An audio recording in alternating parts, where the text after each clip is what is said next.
Hello friends, welcome back to my channel UGC Gyan by Ruchika. आज का हमारा टॉपिक है टाइप्स ऑफ रिसर्च का। रिसर्च के हमने दो तीन पॉइंट्स पहले भी हम कर चुके हैं। अगर आपने नहीं किए हैं तो वो मैं आपको डिस्क्रिप्शन में इसका लिंक दे दूंगी, आप वहां से इतना कर लेना। तो आज का जो टॉपिक है बहुत इंपॉर्टेंट है एग्जामिनेशन पॉइंट ऑफ व्यू से, कि आज जो हम टॉपिक करेंगे उसमें मैं आपको सारे टाइप्स कंप्लीट करवा दूंगी। और एग्जाम में जो इसका क्वेश्चन बनता है वो देते हैं एक सिचुएशन बताएंगे आपको। उस सिचुएशन को ये बताना है कि वो किस टाइप की रिसर्च है। ओके, तो आज का जो टॉपिक है, एक एक पॉइंट को बहुत अच्छे क्लियरली आप समझिएगा। मैं बहुत इजी लैंग्वेज में मैं आपको करवाऊंगी, आपको बहुत अच्छे से समझ में आ भी जाएगा। अगर आपको कुछ भी समझ में ना आए तो मैं आपको उसका भी सॉल्यूशन दूंगी। आप मुझे कमेंट बॉक्स में उसका क्वेश्चन आप पुट आउट कर सकते हैं मुझसे। ओके, चलो let's start. Types of research. Classification on the basis of application. Application के बेस पर रिसर्च टू टाइप की होती है, fundamental research and applied research. Fundamental research में क्या होता है? फंडामेंटल रिसर्च इसे हम बेसिक रिसर्च भी बोलते हैं, थियोरेटिकल रिसर्च भी बोलते हैं, क्योंकि ये कम्प्लीटली थियोरेटिकल बेस्ड होती है। इसमें प्रैक्टिकली कोई कुछ भी इसमें प्रैक्टिकली नहीं किया जाता। इसमें जो रिसर्च डिजाइन किया जाता है वो रिसर्चर की अंडरस्टैंडिंग पर डिपेंड करता है। मीन्स उसको वर्ल्ड को, फिनोमिना को समझने के लिए उसको थियोरेटिकल को ही आगे कंटिन्यू करना होता है। मीन्स आपके पास एक इंफॉर्मेशन है एग्जिस्टिंग, थोड़ी कोई किसी भी टॉपिक से रिलेटेड आपको इंफॉर्मेशन है, उसमें आपको क्या करना है, उससे रिलेटेड सर्च करके जो एग्जिस्टिंग है उसमें और एडिशन करके उसको नॉलेज को इंक्रीज करना। पढ़ेंगे हम इसके बारे में। Fundamental also known as basic और theoretical research is design to help researchers better understand. वो क्या कर सकते हैं? बेटरली अंडरस्टैंड कर सकते हैं वर्ल्ड के फिनोमिना को। It looks at how things work, कैसे जो चीजें हैं वो कैसे वर्क कर रही हैं, but does not seek to find how to make them work better. तो उसे हम वर्क को कैसे बेटर बना सकते हैं। This research attempt to broaden your understanding and expand scientific theories and explanations. For example, a company study how different product placements affect product sale. This study provides information and knowledge based. देखिए इसमें क्या होता है कि एक company advertising के काफी काफी टूल्स को यूज करती है। तो हम ये देखना कि प्रोडक्ट की जो सेल है हमारी, वो हमारी प्रोडक्ट का जो सेल है उस पर क्या इफेक्ट पड़ता है। अगर हम उसका प्रोडक्ट प्लेसमेंट हम डिफरेंट डिफरेंट जगह पे, उसका क्या इफेक्ट पड़ता है। तो वो देखना सिर्फ थियोरेटिकल बेस पर, हमने प्रैक्टिकली या न्यूमेरिकली हमने इसमें कुछ नहीं अपना ऐड किया, सिर्फ उसे देखना, उसे बोलते हैं फंडामेंटल रिसर्च। एक और एग्जांपल लेते हैं हम। अगर मान लो कैफीन जो लोग लेते हैं मीन्स टी में या कॉफी में, तो कैफीन जो कंज्यूम किया जाता है तो उसका इफेक्ट हमारे ब्रेन पर क्या पड़ता है। तो जो इफेक्ट पड़ा हमारा, हमने कोई इसमें टेस्ट नहीं किया, हमने कुछ नहीं किया, इसमें सिर्फ हमने क्या किया, थियोरेटिकल नॉलेज को गेन किया, उसे बोलते हैं हम फंडामेंटल रिसर्च। आई होप आपको क्लियर हो गया होगा। नेक्स्ट चलते हैं applied research. Applied research just opposite to fundamental research. Applied में क्या करते हैं, हम अप्लाई करके देखते हैं। ओके, जो फंडामेंटल रिसर्च होती है वो क्या होती है, एक्सटेंसिव नेचर होती है। हम काफी सारे फील्ड से उसमें नॉलेज को गेन करते हैं, एक्सटेंसिवली, ब्रॉडर। ओके, और जो अप्लाइड रिसर्च होती है उसमें हम क्या करते हैं, पर्टिकुलर एक प्रॉब्लम होती है, उसको इन डेप्थ, इंटेंसिवली हम क्या करते हैं, उस पर रिसर्च करते हैं, उस प्रॉब्लम के ऊपर उसके सॉल्यूशन को फाइंड आउट करने की कोशिश करते हैं। Applied research is design to identify solutions to a specific problem. इसमें हम पर्टिकुलर एक प्रॉब्लम की बात करते हैं, उसके हम सॉल्यूशंस को फाइंड आउट करते हैं practically. Okay, it offer knowledge that is applicable and implementable. जो क्या होगी, जो आपकी नॉलेज होगी वो एप्लीकेबल एंड इम्प्लीमेंटेबल, इम्प्लीमेंट भी की जा सकेगी। रिसर्च, जो इसके रिसर्च के टाइप्स में क्या इंक्लूड करते हैं, technological, scientific. That means this research looks for the way to improve efficiency in product. अब हमने ऊपर क्या किया था, हमने सिर्फ जस्ट रिसर्च क्या की कि एक एडवर्टाइजमेंट का इफेक्ट प्रोडक्ट की सेल पे क्या पड़ रहा है। ओके, लेकिन इसमें हम क्या कर रहे हैं कि उसमें हम उसको प्रॉब्लम को सॉर्ट आउट करने की कोशिश करेंगे। मीन्स उसमें हमने ये पता लगा लिया कि हमें प्रोडक्ट की क्या हो रही है, सेल कम हो रही है। जस्ट सपोज कि प्रोडक्ट की सेल हमारी कम हो रही है, फंडामेंटल रिसर्च में हमें जस्ट इतना हमने फाइंड आउट कर लिया। और अप्लाइड रिसर्च में क्या करेंगे कि हम उसे अप्लाई करेंगे कि उसमें हम एफिशिएंसी को, प्रोडक्ट की एफिशिएंसी को इम्प्रूव करें। ओके, उसके बाद ये देखिए इम्प्रूव। अब जैसे कि अप्लाइड रिसर्च में क्या हुआ एक स्पेसिफिक प्रॉब्लम मीन्स, अब आप ये देखिए कोई किसी पर्टिकुलर, अब एग्रीकल्चर का है प्रोडक्शन, ठीक है, तो वहां पर एग्रीकल्चर में हम प्रोडक्शन कर रहे हैं क्रॉप की, तो क्रॉप की प्रोडक्शन जो हुई है हम उसमें और क्या इम्प्रूवमेंट्स ला सकते हैं, उसको क्या कर सके, इंक्रीज कर सके, ठीक है, उसकी एफिशिएंसी को इंक्रीज कर सके। वही केस प्रोडक्ट के केस में था, उसमें हमने सिर्फ ये फाइंड आउट किया कि हमारे प्रोडक्ट की सेल कितनी है, लेकिन उसको अप्लाई किया तो उसमें एफिशिएंसी को हमने इंक्रीज किया प्रोडक्ट की, ताकि हमारी सेल भी increase. Fundamental research and applied research. Next आता है हमारा inductive research and deductive research. Inductive, induce करना, इनोवेट करना। कैसे इनोवेट करना, इसमें हम क्या करते हैं इंडक्टिव में, हम स्पेसिफिक, स्पेसिफिक से हम क्या जाते हैं, जर्नल तक जाते हैं। ओके, स्पेसिफिक से हम कहाँ जाते हैं, जर्नल तक जाते हैं। दैट मीन्स कुछ है कि देखिए स्पेसिफिक चीजें हैं, इनको हम मिलाकर क्या करते हैं, इनको जर्नलाइज करते हैं कि वो हर जगह क्या हो जाएगा, एप्लीकेबल हो जाएगा। इसको हम एक करके इसको क्या बना देते हैं, थ्योरी बनाने का काम करते हैं। ठीक है, इंडक्टिव में क्या किया हमने, काफी सारी चीजों को लिया, छोटी छोटी नॉलेज को, छोटे छोटे डाटा को कलेक्ट करके हमने उससे क्या किया, एक जर्नलाइज बात की, उसे बोलते हैं हम inductive research. Inductive research is also known as theory building research. Collect data that may help develop a new theory. इसमें क्या किया हमने, एक जनरेट की नई थ्योरी को about a process of phenomena. It examine observation and patterns and offers Stabler hypothesis to explain these patterns. Inductive research is often the first step in the theory generation. Theory को generate करने का ये क्या होता है, हमारा first step होता है, and may lead to additional research such as deductive research. Okay, to further test possible hypothesis. अब हमने क्या किया, डिफरेंट डिफरेंट छोटी छोटी नॉलेज को, छोटे छोटे डाटा को कलेक्ट करके एक थ्योरी बना दी। फॉर एग्जाम्पल, अब हम कहते हैं 5 + 3 = 8। ओके, फिर हमने किया 5 + 7 = 12। That means odd number plus odd number is equal to even number. हमने फिर दो ओड नंबर को लिया, फिर क्या आया, फिर भी इवन नंबर आया। तो ये क्या प्रूव हो गया कि जब भी हम टू ओड नंबर को ऐड करेंगे, टू ओड नंबर को ऐड करेंगे तो क्या हो जाएगा, इवन नंबर आएगा। यानी टू ओड नंबर को ऐड किया हमने तो उनका रिजल्ट क्या रहेगा, इवन। ये हमने क्या कर दी, जर्नलाइज कर दी इस बात। ओके, हमने क्या किया इसमें, देखिए छोटे छोटे डाटा को उठाया, ओड नंबर्स को अलग अलग, और फिर उन पर क्या की हमने, रिसर्च करके इसको जर्नलाइज कर दिया कि जब भी हम दो ओड नंबर को ऐड करेंगे उसका रिजल्ट क्या रहेगा, इवन नंबर का। ओके, इसे बोलते हैं हम इंडक्टिव रिसर्च। फिर आता है हमारा deductive research. Deductive research probability, probability पर बेस्ड होता है ये। ओके, इसमें हम क्या करते हैं, इसमें अपोजिट होता है, इसमें एक थ्योरी हमें दी हुई है, उस पर हम क्या करते हैं, हाइपोथेसिस मींस टेस्ट लगाकर क्या चेक करते हैं कि क्या वो सही है या नहीं है। ओके, इसमें हम अपोजिट चलेंगे, जैसे टू ओड नंबर क्या कहा कि इवन होते हैं, तो इसमें हम क्या करते हैं कि हम दो ओड नंबर लेंगे, क्या उनका टोटल क्या आता है, इक्वल आता है इवन नंबर के, वो हम चेक करने का काम किसमें करते हैं, डिडक्टिव रिसर्च के अंदर करते हैं। इनोवेटिव रिसर्च क्या होती है, ऑब्जेक्टिव होती है, और डिडक्टिव रिसर्च क्या होती है, सब्जेक्टिव होती है। ओके, इसमें हम क्या, रिसर्चर क्या करता है, इसमें हाइपोथेसिस लगाकर फिर इसको टेस्ट करता है। और ये डिडक्टिव रिसर्च, इसमें हम जो लॉजिक के बेस पे, लॉजिकल रीजनिंग में हम आपको इसके बारे में और कंप्लीट अच्छे से इसके क्वेश्चंस भी कराएंगे। ठीक है, अभी आपको मैंने ये बता दिया कि इंडक्टिव रिसर्च और डिडक्टिव रिसर्च क्या होती है, और फिर हम इसको डिटेल में करेंगे नेक्स्ट उसमें, लॉजिकल रीजनिंग में। उसके बाद आता है हमारा क्वालिटेटिव रिसर्च। क्वालिटेटिव, क्वालिटी को मेजर करना, इसमें क्वांटिटी का कोई लॉजिक नहीं होता। दैट मीन्स न्यूमेरिकल डाटा इसमें नहीं लिया जाता, इसमें क्या होता है, नॉन न्यूमेरिकल डाटा को हम इंक्लूड करते हैं। क्वालिटेटिव रिसर्च, इसमें हम क्या करते हैं, ओपिनियंस को, लिटरेचर को इन्वॉल्व किया जाता है। It uses descriptions to obtain the meaning and feeling involve in a situation. Businesses often use qualitative research to determine customer opinion and reactions. Okay.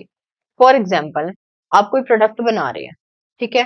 तो आप क्या करेंगे, उसको पहले एक छोटे से एरिया में टेस्ट करेंगे, ठीक है? अब ये तो नहीं है कि हम कंप्लीट सारी मार्केट में उसको गो थ्रू कर देंगे, बट नहीं करेंगे हम ऐसा। क्यों? क्योंकि हमें अगर कस्टमर को उसमें कोई प्रॉब्लम नज़र आई, कुछ हमें उसमें इम्प्रूवमेंट करनी होगी, तो हमें लॉसेस बहुत ज़्यादा होता है। तो कंपनी हमेशा क्या करती है, कोई भी नया प्रोडक्ट बनाती है, इनोवेटिव बनाती है, तो उसको क्या करती है, एक छोटे से सेक्शन में उसको क्या करती है, टेस्ट करके देखती है कि क्या वो कस्टमर्स के अकॉर्डिंग है।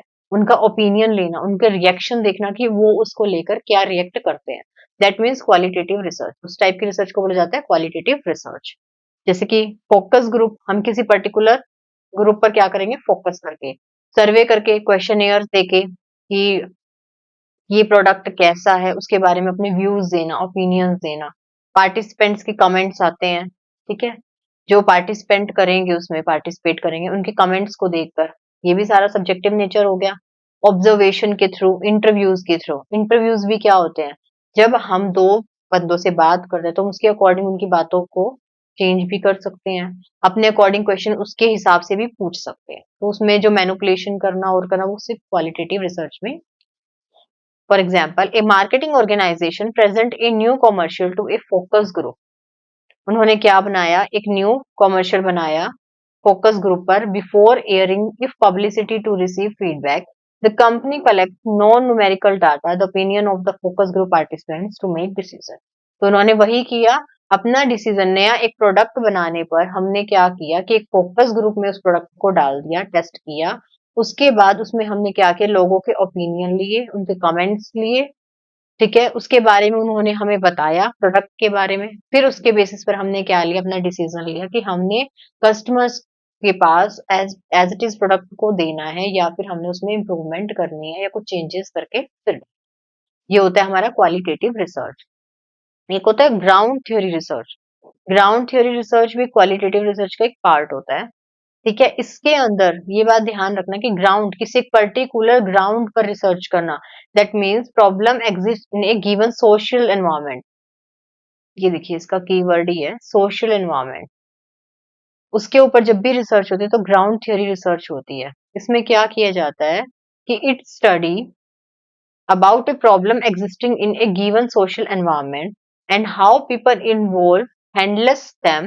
It operate almost in a reverse fashion from traditional research, and involve role-playing simulation method are used. For example, creating a situation and looking at how people react to it. Okay. इसका मतलब क्या होता है कि एक particular situation में, एक particular environment, इसमें हम किसी चीज को चेंज नहीं कर रहे हैं।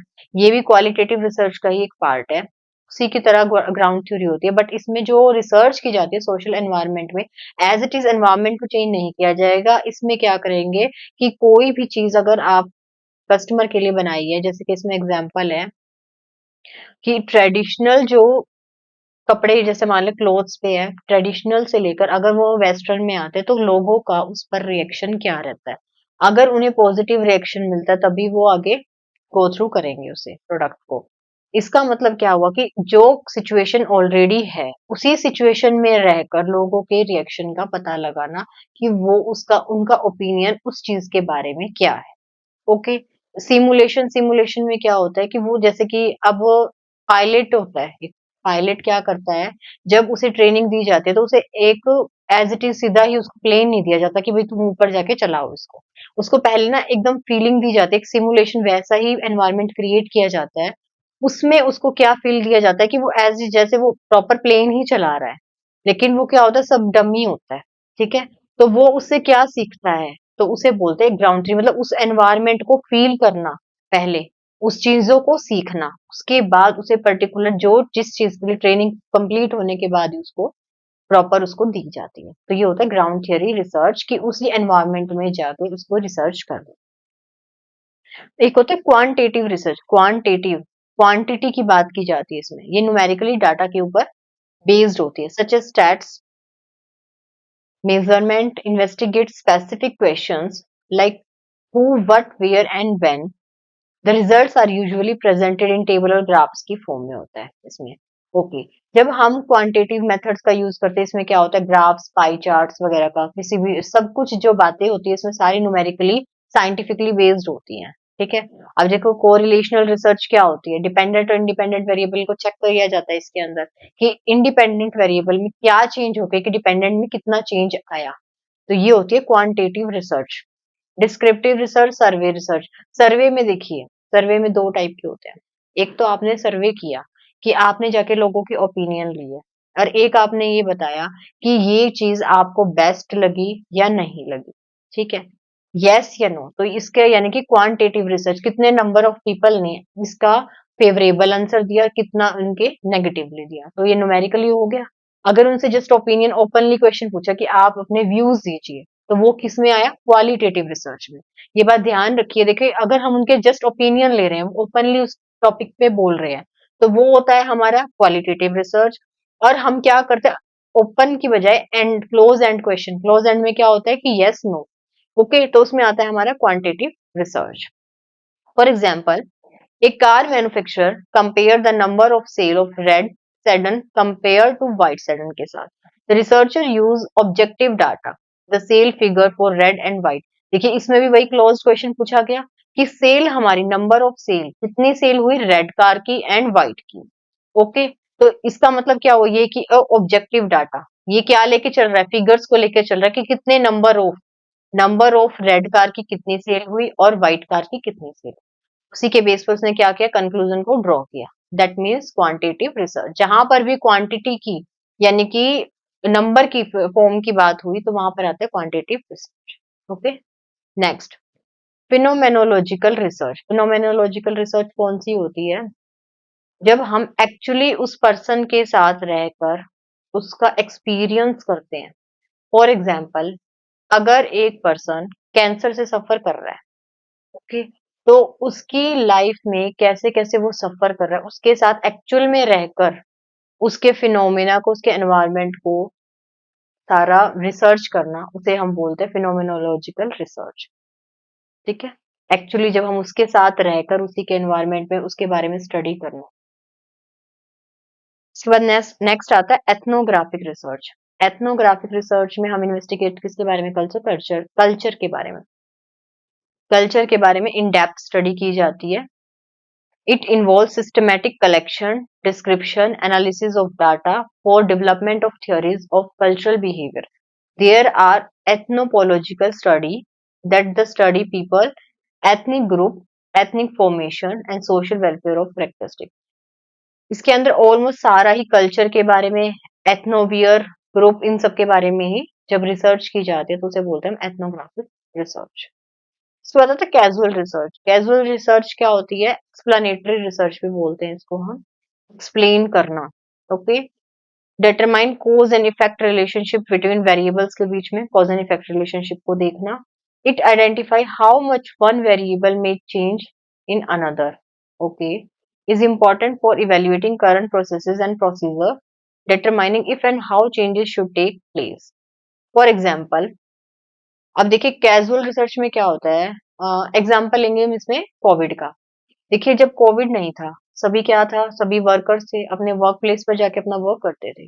जैसे ही कोविड आया तो वर्क फ्रॉम होम स्टार्ट हो गया, तो जितने भी एम्प्लॉयज थे वो सारे अपने घर से ही काम करना उन्होंने स्टार्ट किया। तो उसके बाद जब कोविड खत्म हुआ, उसके बाद क्या हुआ, वो जब एम्प्लॉयज वापस अपने वर्क प्लेस पर आए काम करने के लिए, तो उनका रिटेंशन रेट क्या था, मीन्स कितना वहां के बारे में याद था, क्या वो उन चीजों को उतने ही स्पीड से कर पा रहे थे जितना कि वो पहले कर रहे थे। ठीक है, तो उनमें कितनी रिटेंशन पावर उनकी कम हुई या बढ़ी, तो उसके बारे में स्टडी करना, उसे बोलते हैं हम casual research. I hope clear हो गया होगा आपको। Okay, next, mixed research. अब तक हम रिसर्च की बात कर रहे थे वन बाय वन करके। क्या अब किसी पर्टिकुलर, किसी अगर हम टॉपिक पर रिसर्च कर रहे हैं, तो क्या पता हमें मिक्स्ड रिसर्च का भी यूज करना पड़े। मिक्स्ड रिसर्च मीन्स दो रिसर्च को एक साथ लेके। दैट मीन्स अगर हम क्वालिटेटिव और क्वांटिटेटिव रिसर्च के डाटा को एक साथ यूज करें, तो उसे हम बोलते हैं मिक्स्ड रिसर्च। जैसे अब हमने न्यूमेरिकली भी उसके बारे में बात की और ओपिनियन भी, मैंने पीछे भी इसके बारे में डिस्कस कर चुकी हूँ, मैं दोबारा फिर बताती हूँ आपको। अब ये देखिए, जैसे कि हमने कार की ही बात की थी, जब हम उसका सर्वे कर रहे थे कि उन्होंने कौन सी सेल सेल रेड कार की कितनी हुई एंड व्हाइट कार की कितनी हुई। ये हो गया न्यूमेरिकली डाटा कि हमने ये पता किया कि रेड कार को और व्हाइट कार की सेल में कितनी इंक्रीमेंट हो रहा है। और एक अगर क्वेश्चन आ जाए कलर के बारे में, कलर का इम्पैक्ट कितना पड़ रहा है उनके डिसीजन को लेके। ये कौन सा है, क्वालिटेटिव रिसर्च के बारे में। ओके, इसमें हमने क्या की, न्यूमेरिकली बात नहीं करी, हम इसमें कलर चॉइस की बात कर रहे हैं, पीपल की क्या चॉइस है कलर को लेके। तो इसमें क्या आया उनका, ओपिनियन, ओपिनियन बेस्ड क्वेश्चन हुआ। तो इसका मतलब क्या हुआ, जब हम दोनों ही डाटा को यूज करते हैं, क्वालिटेटिव और क्वांटिटेटिव को, तो उसे हम बोलते हैं mixed research. Okay, next conceptual research. Conceptual, concept, ऐसा कंसेप्ट जिसे अभी प्रैक्टिकली नहीं किया गया है इम्प्लीमेंट, जो जस्ट एक माइंड की आइडिया है, एक ह्यूमन पावर से उन्होंने एक आइडिया को जनरेट करना, एक कंसेप्ट को जनरेट करना, एक थियोरी को जनरेट करना, just only theoretical concept. It is a type of research that does not involve conducting any practical experiment. देखिए, इसमें कोई भी प्रैक्टिकल एक्सपेरिमेंट नहीं किया जाता, ये एक इंसान की जस्ट सोच है। It is based on observing and analyzing already existing concepts and theories.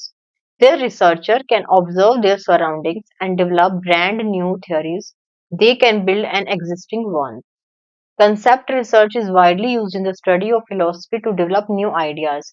Concept theory का हम कब use करते हैं, जब हम new ideas को develop करते हैं.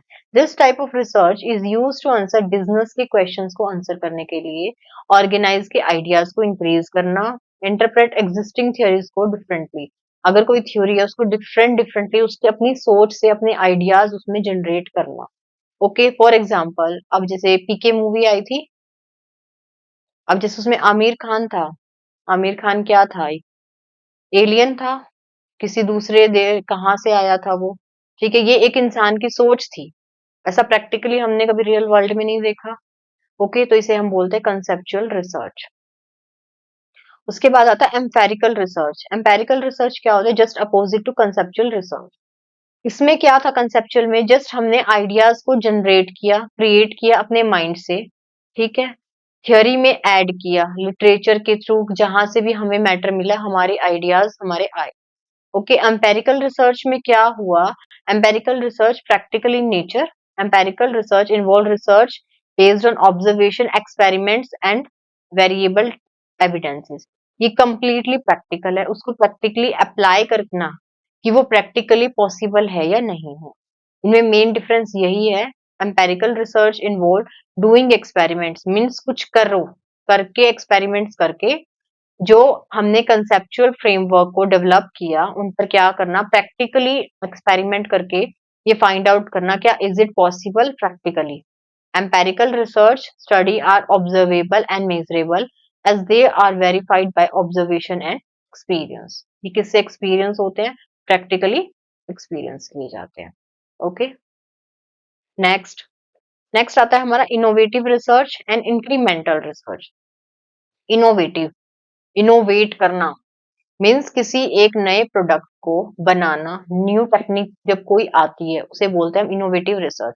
वो कैसे आती है, कोई भी नया प्रोडक्ट आता है, नई कोई टेक्निक आती है, हमें देखने को मिलती है, हम उसको फील करते हैं, मतलब हम उसको यूज करके देखते हैं नई टेक्निक्स को, वो कैसे पॉसिबल होता है, वो होता है इनोवेटिव रिसर्च के साथ।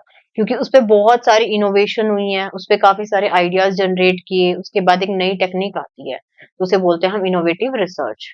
एक होता है इंक्रीमेंटल रिसर्च। इंक्रीमेंटल रिसर्च में क्या होता है कि एक एग्जिस्टिंग आपका प्रोडक्ट है, ओके, उसमें आप क्या करते हो, कुछ ना कुछ फीचर्स ऐड करना। जैसे कि फॉर एग्जांपल व्हाट्सअप जब स्टार्टिंग में आया था, व्हाट्सअप में हम क्या कर सकते थे, स्टार्टिंग में मैसेजेस करते थे, उसके बाद धीरे धीरे उसमें वीडियो कॉल होने स्टार्ट हुई, ऑडियो कॉल, वीडियो कॉल, अब उसमें पेमेंट सिस्टम भी स्टार्ट हो गए, उसमें हम स्टेटस लगाते हैं, कि ये सारा क्या था, उसमें धीरे धीरे फीचर्स उसमें ऐड होते गए, इसे बोलते हैं इंक्रीमेंटल रिसर्च। नेक्स्ट आता है हमारा डिस्क्रिप्टिव रिसर्च। डिस्क्रिप्टिव रिसर्च का मतलब क्या होता है कि क्या घटित हुआ और क्या हो रहा है, ठीक है। फॉर एग्जाम्पल, अगर वीट के प्राइसेस को एनालाइज करना कि वीट के प्राइस का ट्रेंड क्या है, लास्ट ईयर क्या था, आज क्या है, ओके, या फिर हम 2-3 महीने के ऐसे कंपेयर करना, वो से बोलते हैं डिस्क्रिप्टिव रिसर्च। इसमें जस्ट हम क्या करें, एनालाइज कर रहे हैं कि क्या हुआ और क्या हो रहा है आगे इन फ्यूचर। फिर आता है हमारा एनालिटिकल रिसर्च। इसमें क्या करना, हम एनालाइज करना, किनको एनालाइज करना, इसमें why, cause and effect relationship. For example, अगर वीट का प्राइस आज हमारा क्या है और इन फ्यूचर में क्या होगा, पहले क्या था, तो वो प्राइस में इतना डिफरेंशिएट क्यों हो रहा है, उसके रीजन को फाइंड आउट करना, उसे बोलते हैं हम एनालिटिकल रिसर्च। के बाद आता है हमारा next, structured and unstructured questionnaire. Structured और अनस्ट्रक्चर्ड। स्ट्रक्चर्ड जैसे नाम से क्लियर है कि जिसका हमने स्ट्रक्चर प्री डिटरमाइन कर दिया कि उसमें कैसे कैसे क्या क्या उसमें प्रोसीजर रहेगा। अनस्ट्रक्चर्ड जिसमें पता ही नहीं कि कैसे क्या प्रोसीजर चलता है। स्ट्रक्चर्ड जिसमें collect quantitative data. Set of standard closed ended questions, इसमें क्लोज्ड एंडेड क्वेश्चंस पूछे जाते हैं, यस या नो। ओपन इसमें ओपिनियन ले जाते हैं जैसे कि क्वालिटेटिव डाटा में होता है। ठीक है, अब स्ट्रक्चर्ड में क्या, for example demographic census questionnaire, उन्होंने क्या किया, सेगमेंट्स में डिवाइड कर दिया, उसमें क्या किया, क्वेश्चनियर्स के थ्रू अपने आंसर को फाइंड आउट किया। फॉर एग्जाम्पल इसमें अनस्ट्रक्चर्ड में टारगेट ऑडियंस क्वेश्चनियर किया, इसमें लेकिन क्या डिफरेंस होगा, इसमें लोगों के ओपिनियन लिए जाएंगे, ओपन एंडेड क्वेश्चंस होंगे, और इसमें क्या होगा, इसमें यस नो के फिलअप करने होंगे उनको क्वेश्चनियर के थ्रू। ओके, ये होता है स्ट्रक्चर्ड और अनस्ट्रक्चर्ड, जो कि पहले से प्री डिटरमाइंड होता है, और अनस्ट्रक्चर्ड पहले से कोई डिसाइडेड नहीं होता, ये सब्जेक्टिव होता है। और देखिए अनस्ट्रक्चर्ड जो होगा वो सब्जेक्टिव होगा, और जो स्ट्रक्चर्ड होगा वो क्या होगा, ऑब्जेक्टिव। क्लियर। नेक्स्ट आएगा हमारा action research. Action research, action research क्या होता है, देखिए एक्शन जो रिसर्च है बहुत इंपॉर्टेंट है एग्जामिनेशन पॉइंट ऑफ व्यू से, बहुत ज्यादा, क्योंकि काफी बार आ चुका है एग्जाम में। ठीक है, एक्शन रिसर्च में क्या होता है, बाय डूइंग मीन्स कुछ करके सीखना, एक्शन लेना, एक पर्टिकुलर कोई सिचुएशन अराइज हो गई आपके सामने, उसी टाइम उसका सॉल्यूशन करना, बाय एक्शन, बाय डूइंग, कुछ करके, उसे बोलते हैं हम एक्शन रिसर्च।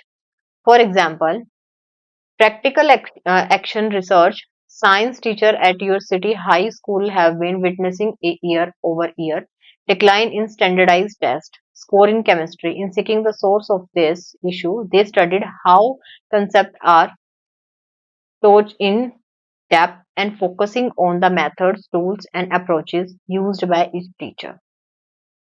ठीक है, अब पहले ये देखिए, फॉर एग्जाम्पल मैं बताती हूँ आपको, समझाती हूँ पहले इसको अच्छे से। देखिए, अब आपका जैसे कि एक नेशनल लेवल में एक टेस्ट होता है आपका, ठीक है, स्टूडेंट्स का, केमिस्ट्री का टेस्ट हुआ, सभी स्टूडेंट्स ने पेपर को क्लियर किया, नहीं किया कुछ स्टूडेंट्स ने, तो एक पर्टिकुलर किसी स्कूल का उन्होंने रिजल्ट को अपने मेजर किया, उन्होंने देखा कि हमारे स्कूल में बच्चों का जो रिजल्ट है वो कम क्यों आया, अगर उनका रिजल्ट कम है तो वो रिजल्ट कम क्यों आया, रीजन को फाइंड आउट किया गया, टीचर्स के पढ़ाने का तरीका देखा गया, कैसे क्या पढ़ा रहे हैं, बच्चे की समझने की पावर उनकी देखी गई कि कितना क्या बच्चे उसको समझ पा रहे हैं, अंडरस्टैंडिंग लेवल क्या है।